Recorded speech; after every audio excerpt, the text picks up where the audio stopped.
Could we have, oops, I'm sorry, I forgot to turn my mic on. Could we have roll call, please? Trustee Stahl? Here. Trustee Rhodey? Here. Trustee Belt? Here. Trustee Pater? Here. Trustee Kreiser? Here. Trustee Grabowski? Here. And President Knutson. Here. Okay, first thing on the agenda is hearing on an appeal of the 2024 Fire EMS Protection Fee filed by Hawthorne Place LLC. CO Michael Heisey regarding real property located at 1105 Hawthorne Place and having tax ID number PWV 0902996007 and possible action therein. Who would like? I can I'll take look to the administrator first, just to make a record. Okay, go ahead. So, thank you, Mr. President. And as you can see here, we don't have any applicants in the room with us tonight.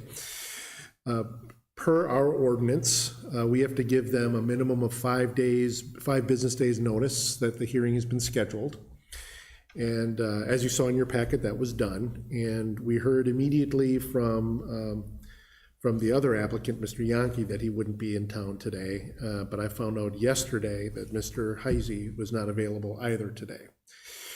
So I think we have the ability to adjourn tonight and reschedule the meetings.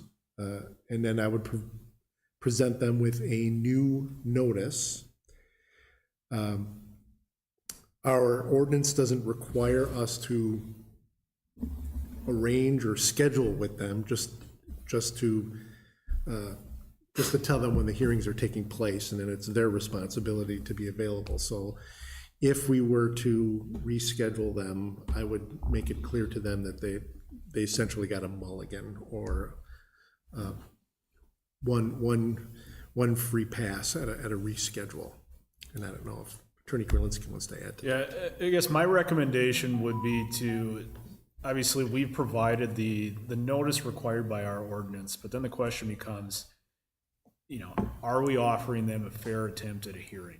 And my advice and recommendation would be to treat this as, circuit court would.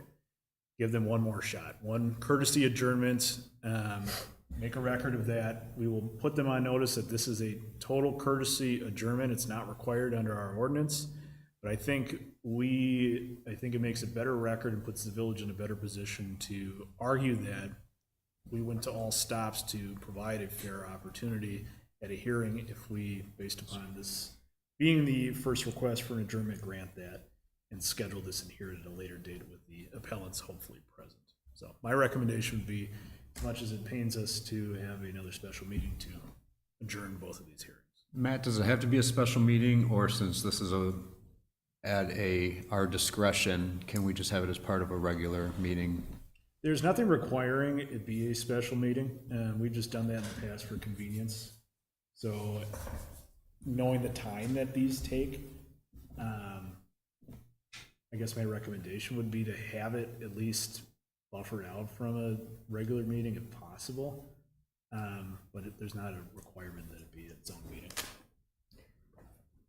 Can you, Any other comments? I just have a question about the process. Yeah. So can you educate us on, what happens, or what is the intent of the hearing, and then what is the step after that? Sure. So the hearing, when it occurs, it's essentially the board sitting in a quasi judicial role.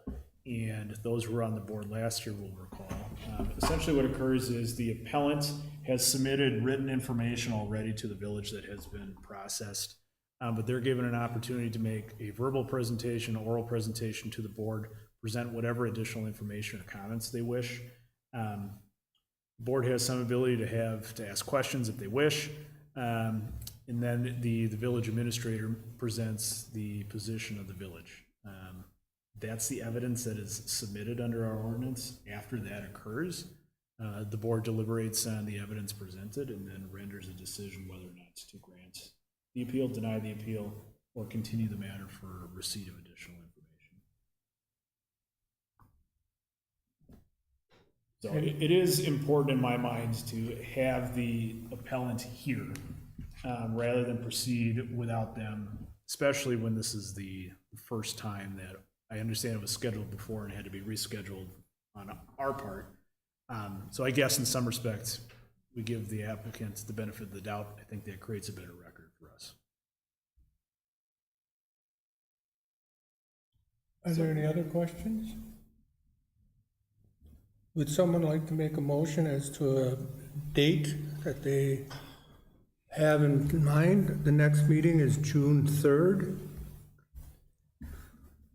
That would definitely give the village staff enough time to send out the notification.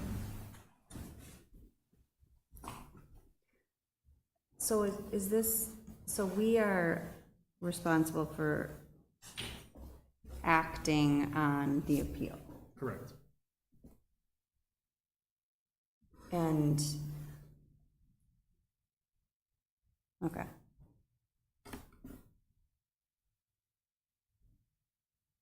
Is 5 o'clock on the 3rd okay with everybody? Yes. Yeah. Yes.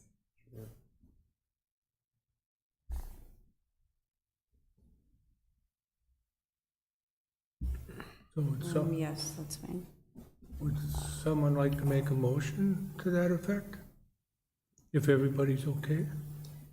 And we schedule these so they're concurrent, so we can start the board meeting directly following, right? Correct. So we specifically tailored the regular board meeting agenda, as we did this evening, to commence the regular board meeting immediately following the adjournment of the special, whenever that occurs.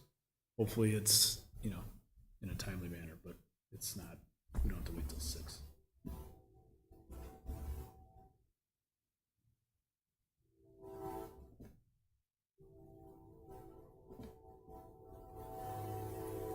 I'd like to make a motion to schedule a special meeting on June 3rd at 5 PM. For the Hawthorne?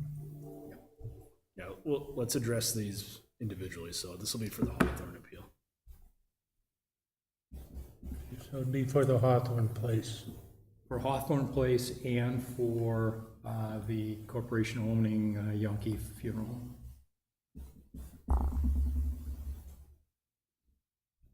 I'll second that. Here we have a motion and a second. Any further discussion? All in favor, say aye. Aye. Opposed? Okay, it's at 5 o'clock on June 3rd. We did this one too, right? 2B was addressed in the motion that was just made, and Okay. 2A. Both appeals are going to be scheduled for June 3rd at 5 PM, a special village board meeting. We don't need to do that then. We'll go right to number 4, adjournment. Motion to adjourn. Second? Yeah. Okay, we have a motion and a second. Discussion? All in favor, say aye. Okay. Aye. Opposed? We are adjourned out of the special meeting.